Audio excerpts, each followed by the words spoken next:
Leandro Veloso, estou aqui com você nessa sexta-feira, véspera de prova, conforme prometido, depois de muito trabalho, depois de muito estudo. Vocês que estão aí do outro lado, vocês que estudaram comigo online, meus amigos, meus alunos presenciais, vamos agora bater um papo, vamos revisar as principais peças e os principais assuntos que eu visualizo como importantes para você hoje à noite, para você amanhã sábado, dar uma última olhada para você fazer uma boa prova de Direito Administrativo, segunda fase, agora domingo, no seu exame de ordem.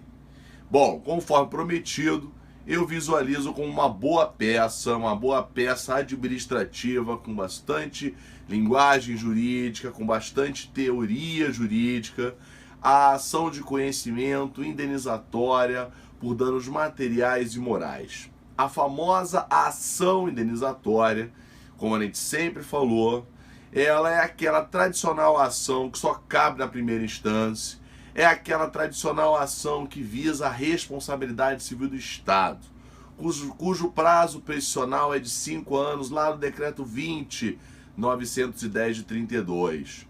Todos vocês lembram que eu insisti demais para que toda vez que for o assunto responsabilidade civil do Estado, você, candidato, tem que narrar, tem que se expressar com as duas responsabilidades civis. Ou seja, você tem que escrever sobre a responsabilidade civil objetiva e também falar da responsabilidade civil subjetiva. Traduzindo, tem que afirmar, baseado na teoria do risco administrativo, falar da teoria do risco administrativo vinculada à responsabilidade civil objetiva e não esquecer da teoria da culpa administrativa, que assegura a responsabilidade civil subjetiva. Você, candidato, vai narrar sempre essas duas responsabilidades, porque o Estado sempre tem o dever de indenizar pelos danos causados por seus agentes. Essa ação, normalmente pelo rito ordinário, pelo artigo 274 do CPC, neste exame ainda pelo CPC vigente, ela é uma ação clássica cujos danos morais são arbitrados pelo juiz, ou seja, você tem que pedir por arbitramento. Ela é uma ação que o candidato tem que demonstrar quais são os danos que foram praticados pelos agentes do Estado e que devem ser ressarcidos pelo poder público. Lembrando que o órgão público não pode ser parte, muito menos o agente público pode ser parte. Então, essa é uma boa ação. O candidato tem que demonstrar todos os elementos da responsabilidade civil, seja da objetiva e da subjetiva, e não esquecendo que o grande lance do direito administrativo é sempre continuar afirmando e escrevendo que esta ação também ela tem como grande norte os princípios da nossa administração pública do artigo 37 caput e mais o artigo 2º da Lei 9784 de 99. Então, a nossa primeira peça tradicional, a ação de conhecimento indenizatória por danos materiais e ou morais, depende do texto.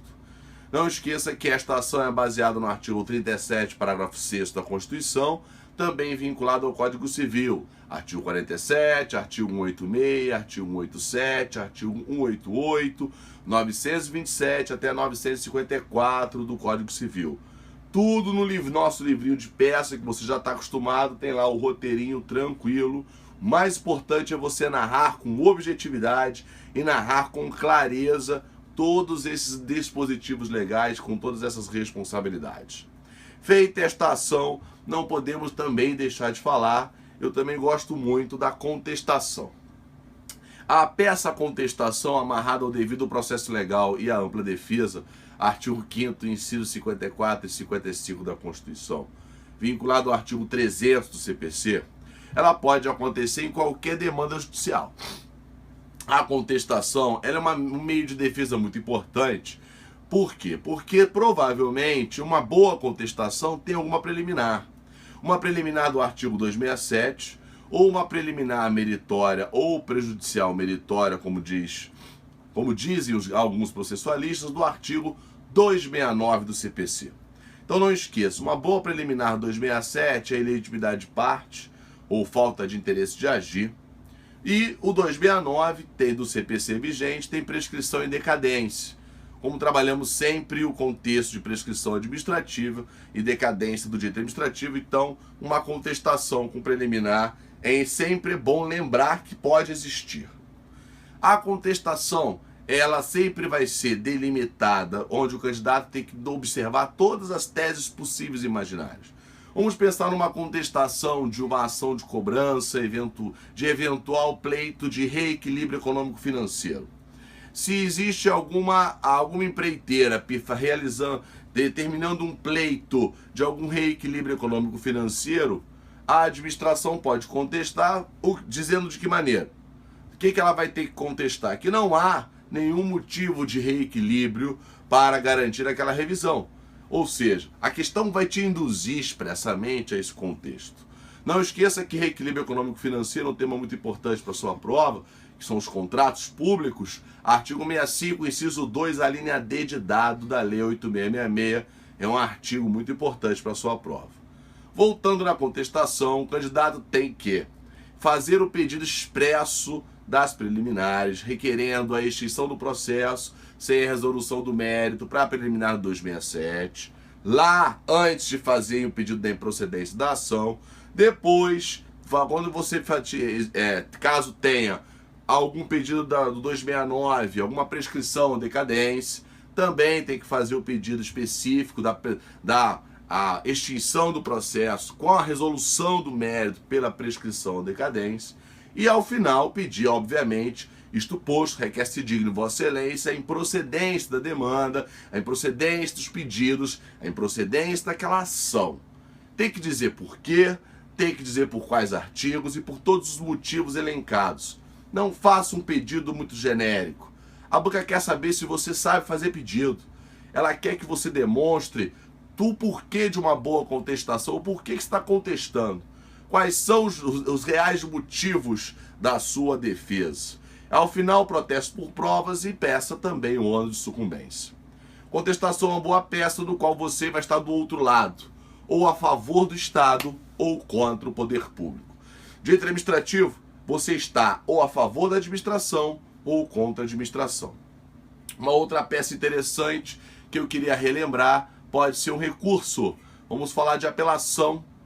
Quando trabalhamos a apelação, eu quero lembrar a você que a apelação, baseada no artigo 513 do CPC vigente, amarrado ao artigo 5º, inciso 54 e 55 da Constituição, devido ao processo legal e ampla defesa, a apelação é um meio recursal típico contra a sentença.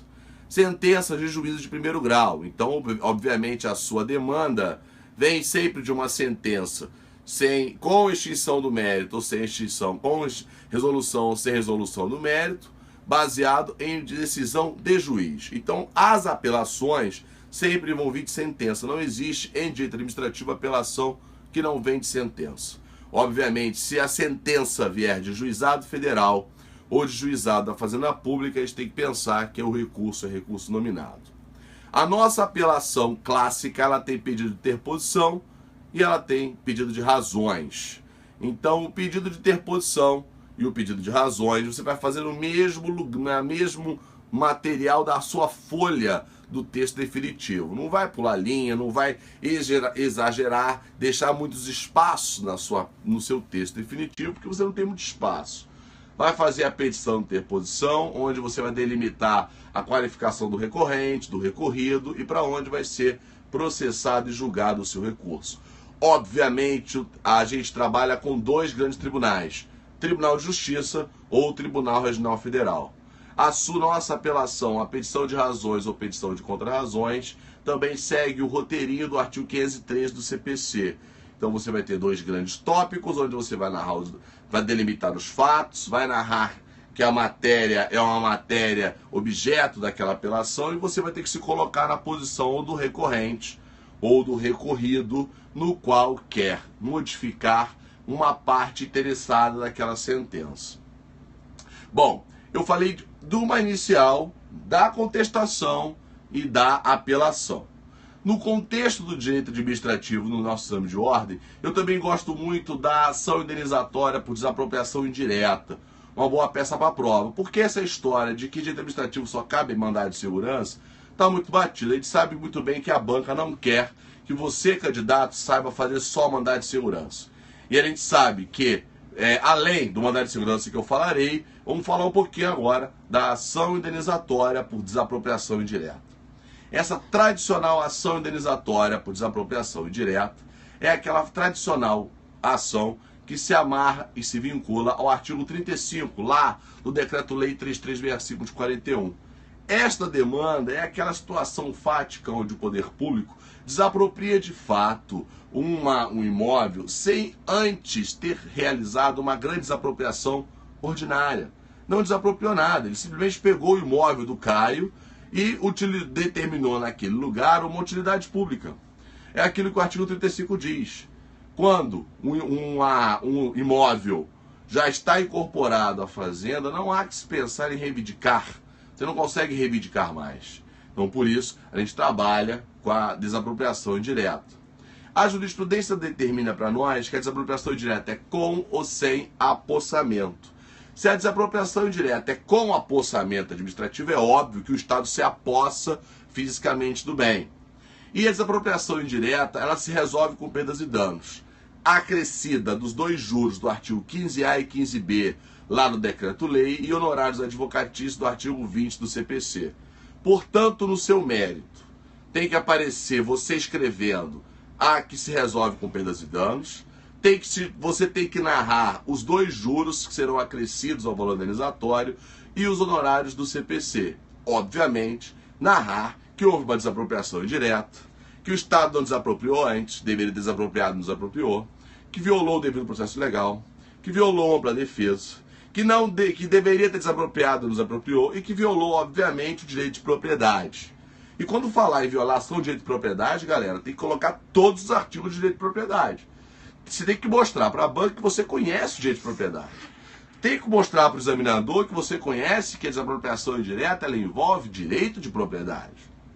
Só cabe na primeira instância, o rito dela é rito especial, que após citação passa para o rito ordinário, no artigo 19 do Decreto-Lei, e tecnicamente o pleito é um pleito indenizatório. O modelo de petição inicial acrescido desses detalhamentos também você encontra, você já estudou comigo, está lá no modelinho da ação indenizatória do nosso livro de peças. Falei da indenizatória, eu também queria relembrar você um pouquinho sobre a ação civil pública. A ação civil pública é a ação popular. Bom, a ação civil pública, baseada na Lei 7347 de 85, ela é uma ação muito importante porque os legitimados ali descritos servem para proteger a coletividade. Eu sempre falei e continuo falando, ela é uma ação proposta por um fofoqueiro. Por que eu digo sempre isso para você lembrar? Porque o autor ele não quer nada diretamente na ação. Ele quer proteger o direito difuso e coletivo.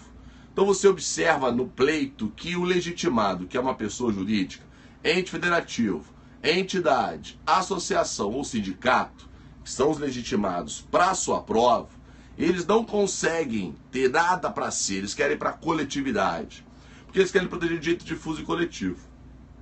E direito difuso e coletivo envolve, por exemplo, moralidade, meio ambiente, proteção ao consumidor, a tal supermoralidade no qual vivemos na atualidade. Portanto, qualquer lesão, qualquer contrato com violação da Lei 8666, o legitimado pode, se esse contrato está superfaturado, o legitimado pode querer mover uma ação civil pública em prol do direito difuso e coletivo. É claro que eu tenho MP e defensoria, mas na sua prova você não vai ser MP na defensoria. A ação civil pública só pode se correr na primeira instância, pode acumular com perdas e danos. Ela é uma ação que visa esse contexto de proteção de direito difuso e coletivo, e você não pode esquecer de explicar o que é direito difuso e coletivo, que você vai dar lá no Código de Defesa do Consumidor, para você buscar um pouquinho desse contexto de direito difuso e coletivo. Diferente da ação popular, que é expressa da Lei 471765 e na Constituição, que ela visa anular um ato lesivo ao patrimônio público ou moralidade. Esse anular ato lesivo é algo mais genérico. Anular ato lesivo pode ser um contrato, cláusula contratual, convênio, qualquer outra coisa. Como eu sempre disse, o Estado trabalha com duas ferramentas. Ou trabalha com ato administrativo ou trabalha com contrato. Ou não faz nada. Mas como o Estado tem que trabalhar, ele trabalha com dois grandes instrumentos, ou ato ou contrato. Então a sua prova, toda a sua prova vai estar sempre voltada para atitudes, atos administrativos ou atitudes contratos. Então são assuntos que vão estar no domingo, não tem jeito, e é assim que funciona. Então por isso que na ação popular, o anular ato lesivo é gênero, ou seja, declarar nulo, declarar anulado, tornar sem efeito. Violação do patrimônio público, lato sensu. Moralidade administrativa, lato sensu. Ou seja, o fato de existir de repente uma improbidade, o cidadão fofoqueiro indignado com tantas impunidades do país pode mover uma ação popular com essa finalidade de querer afirmar ao juiz que em algum lugar existe um contrato ilegal, que existe um ato ilegal, com uma nomeação abusiva, um convênio ilegal, um termo de parceria abusivo, onde temos ali um consórcio público superfaturado, enfim. É uma ação também de fofoqueiro, só que por um cidadão. Com título de eleitor, obviamente, título de eleitor que consiga exercer os seus direitos políticos, que é a intenção da ação popular da Lei 471765. Bom, passei então pela popular, relembrei a você a ação civil pública, ação denizatória, desapropriação indireta. Eu queria te recordar um pouquinho sobre a ação de improbidade. No que se refere à ação de improbidade administrativa, o autor, excepcionalmente numa prova, tem que ser o legitimado, pessoa jurídica interessada. Então você na prova tem que ser o advogado de uma pessoa jurídica lesada, tipo uma Petrobras da vida. Lesada por atitude de seus corruptos, que quer que os seus ex-corruptos sejam punidos a sanções de improbidade.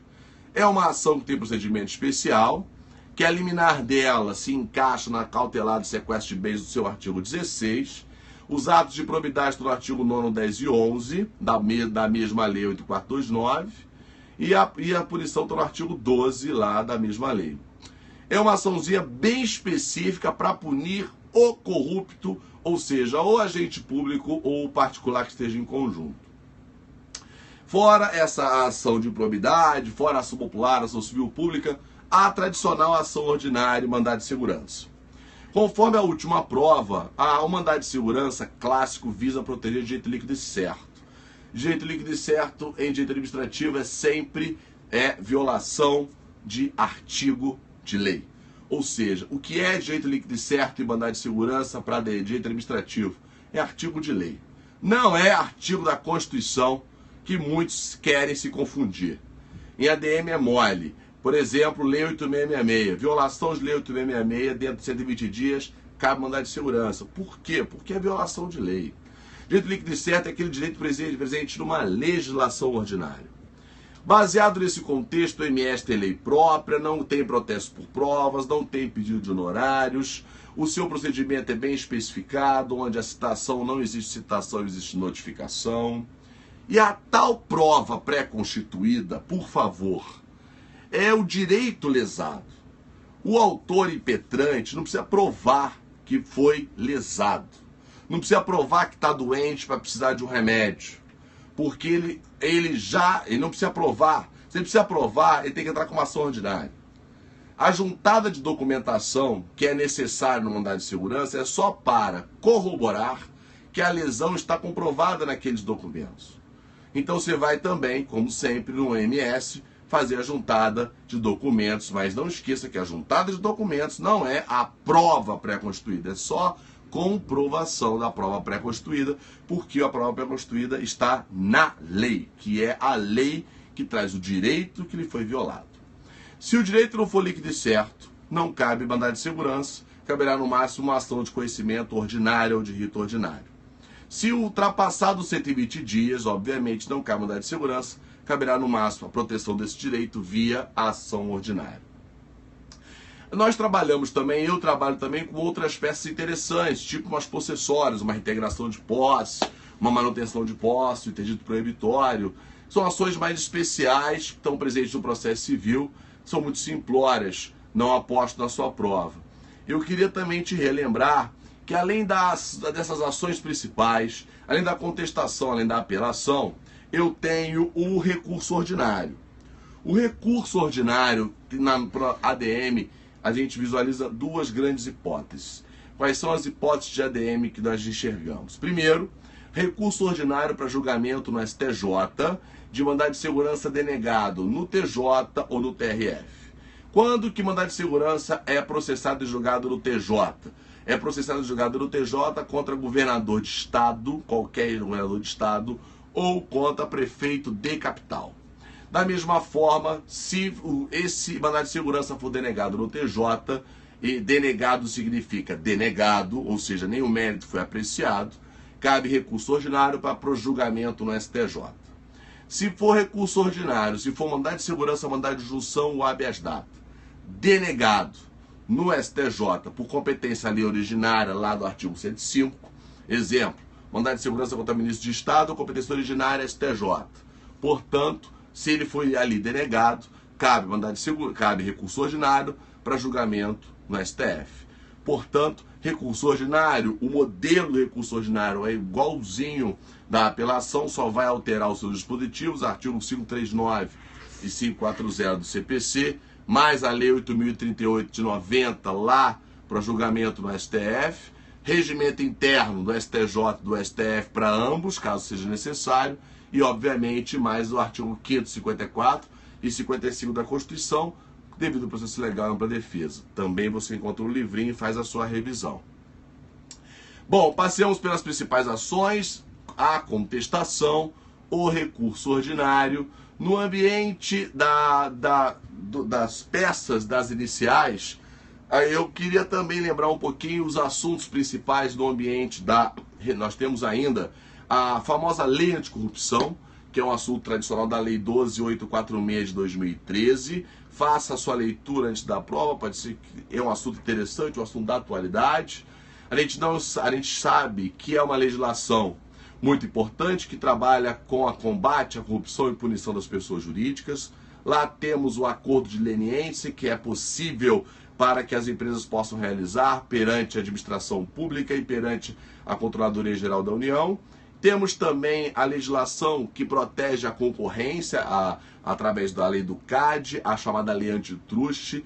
Esta legislação do CAD lá prevê a liberdade da proteção à concorrência, e lá temos o contexto de licitações e contratos. Então as empresas no ambiente das contratações devem observar boas práticas de licitações e de contratos para não praticar atitudes anticompetitivas, sob pena de punição no CAD. Lá no CAD também temos um acordo de leniência muito importante que pode ser feito, como vemos aí, vários nesse último ano, várias possibilidades, vários acordos sendo realizados perante o CAD. E é um assunto econômico sobre o escopo administrativo. Eu visualizo também como importante para a sua revisão o tema concessão de serviço público, parceria público-privada, Lei 8987 e Lei 11079 2004. Não esqueça que a Lei da PPP e a Lei 8987 elas andam em conjunto com a Lei 8666, porque ambas adotam a Lei dos Contratos Públicos. E para a gente também fechar o nosso contexto, no capítulo de bens públicos, você tem que observar o Código Civil. A responsabilidade civil do Estado é o 37, parágrafo 6º da Constituição. E se for servidor público, não esqueça, tem que pegar a Constituição, artigo 37 a 41 da Constituição, Lei 8112 de 90, combinada com a Lei 97499. Pega os artigos 8112, pega os artigos 9784 99 e lança e explica os dispositivos conforme o perguntado. Bom, sobre os contextos e as principais peças, essas que eu enxergo como melhores para você. Peço a todos que façam a melhor redação possível. Vocês têm amanhã, no domingo, uma grande prova para ser realizada, com uma grande banca, uma banca com altos juristas, com juristas de renome que querem o melhor de vocês.